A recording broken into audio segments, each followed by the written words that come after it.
Irish immigration context and cause.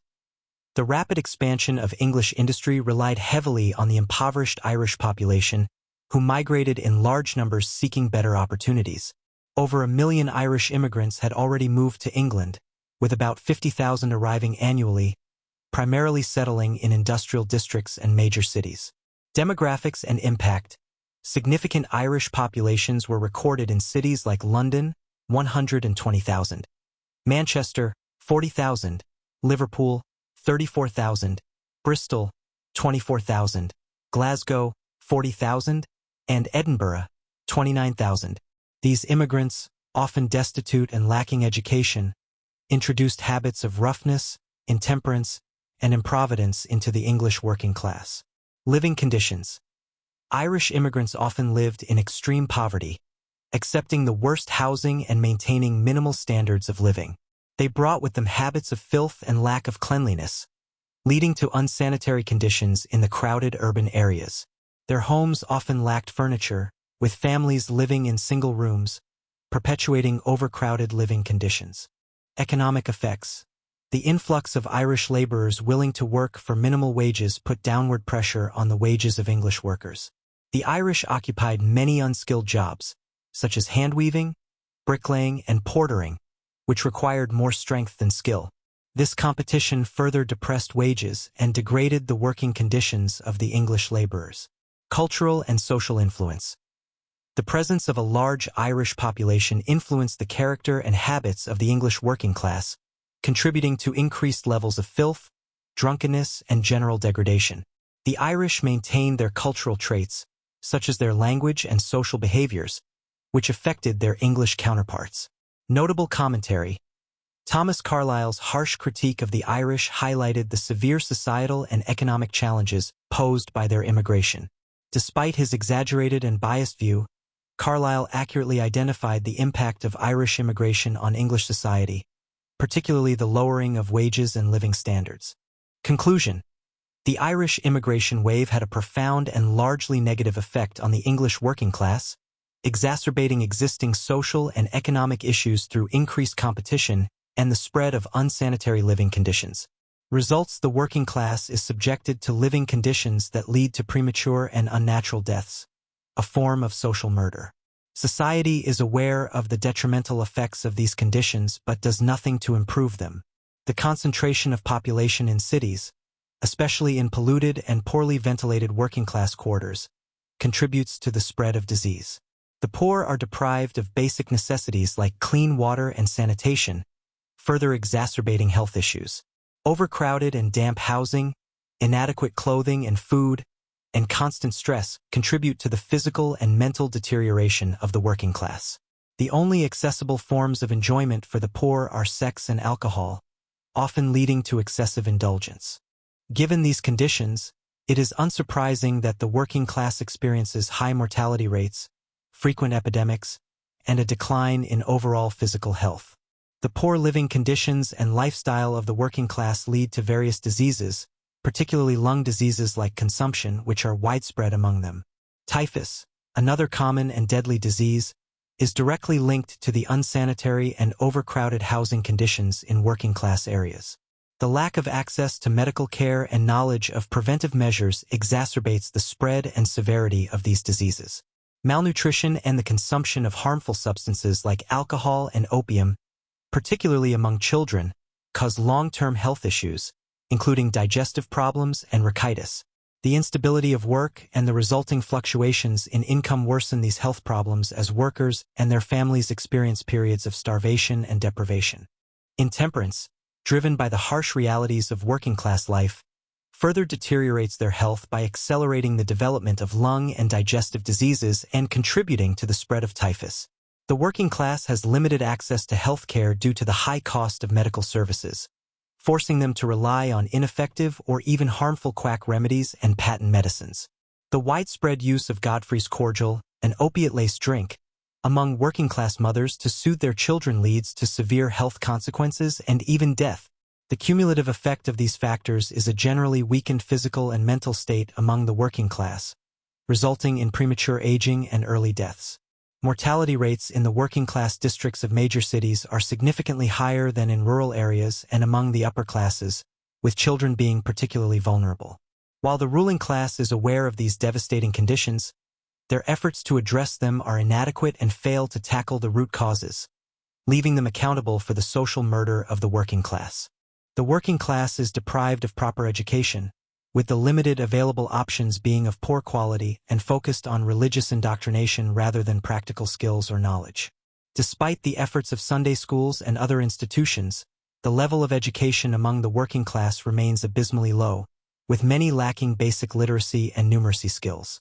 The ruling class intentionally neglects the education of the working class, fearing that a more informed and educated workforce would challenge their power and authority. However, the harsh realities of life and work have provided the working class with a practical education that allows them to understand their own interests and the political landscape, even without formal schooling. This practical education, combined with the ability to speak in public and engage in political discussions, has positioned the working class at the forefront of the national movement in England. The moral education provided to the working class is ineffective and irrelevant to their lives, as it is intertwined with religious dogma and fails to address the realities of their social and economic struggles. The ruling class neglects to even impart its own moral values onto the working class, viewing them as mere objects to be controlled through force and intimidation rather than persuasion or education. This dehumanizing treatment fosters resentment and rebellion among the working class, who feel alienated and marginalized by society. The lack of moral guidance, coupled with the harsh realities of poverty and insecurity, creates a fertile ground for immorality, as workers are tempted to resort to theft or other desperate measures to survive. The precarious nature of proletarian life, with its constant fluctuations and lack of security, leads to a demoralizing and desperate mindset among workers. The bourgeoisie criticizes the workers for their supposed extravagance when wages are high, but fails to recognize that this is a natural response to a life filled with uncertainty and hardship. The overall effect of these conditions is a working class filled with discontent, anger, and a growing distrust of both their temporal and spiritual leaders. The moral degradation of the working class is not solely due to their inherent flaws, but is a direct result of the conditions imposed upon them by the ruling class.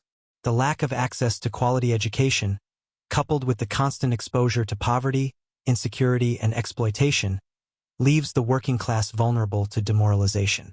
While some workers manage to maintain their dignity and resist the pressures of their circumstances, many succumb to despair and engage in self-destructive behaviors like alcoholism and licentiousness. The concentration of the working class in urban centers further exacerbates this problem, as the close proximity to vice and temptation makes it difficult for individuals, especially the young, to resist. The ruling class, who have created these conditions for their own profit, hypocritically condemn the moral failings of the working class while ignoring their own role in creating them. The author argues that the working class is not inherently more prone to vice, but rather that their circumstances make it nearly impossible for them to escape its grasp. This analysis challenges the notion that the moral degradation of the working class is a result of their own choices, and instead places the blame squarely on the shoulders of the ruling class. The moral education of the working class is lacking, as it is intertwined with religion and fails to address the realities of their lives. The ruling class does not even bother to impart their own morality onto the workers, treating them as animals to be controlled through force. This lack of moral guidance, coupled with the harsh conditions of their lives, leads to demoralization and resentment among the working class. However, the working class is not inherently immoral. They are more humane and empathetic than the bourgeoisie, as evidenced by their willingness to help each other in times of need. The workers are less greedy and prejudiced than the bourgeoisie, and their lack of religious indoctrination allows them to think more freely and independently. This freedom from traditional constraints, combined with their growing class consciousness and political activism, positions the working class as the driving force behind England's future development. The ruling class, on the other hand, is becoming increasingly stagnant and conservative, losing its relevance in the face of the rising proletariat. The working class's lack of access to quality healthcare, combined with the use of harmful substances like alcohol, contributes to their physical and moral decline.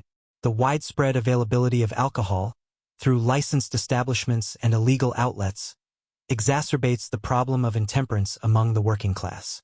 The excessive consumption of alcohol leads to various social ills, including domestic violence, neglect of children, and poverty. The lack of healthy outlets for recreation and the pressures of their working conditions push workers towards excessive drinking and other forms of self-destructive behavior. The moral degradation of the working class extends to sexual promiscuity, fueled by the lack of opportunities for meaningful relationships and the prevalence of prostitution. The ruling class, who benefits from the exploitation of the working class, bears responsibility for the conditions that lead to their moral decline. The concentration of the working class in urban areas further intensifies these issues, as the anonymity and lack of community in cities make it easier for individuals to engage in immoral behavior. The increasing crime rate in England, particularly among the working class, reflects the breakdown of social order and the growing animosity between the bourgeoisie and the proletariat. The ruling class remains oblivious to the severity of the situation, blinded by their own self-interest and class prejudices. Despite their moral failings, the working class is not inherently evil, but rather a victim of the oppressive system imposed upon them by the bourgeoisie. The author suggests that the working class's growing awareness of their exploitation and their increasing political activism may lead to a revolution that will overthrow the existing social order.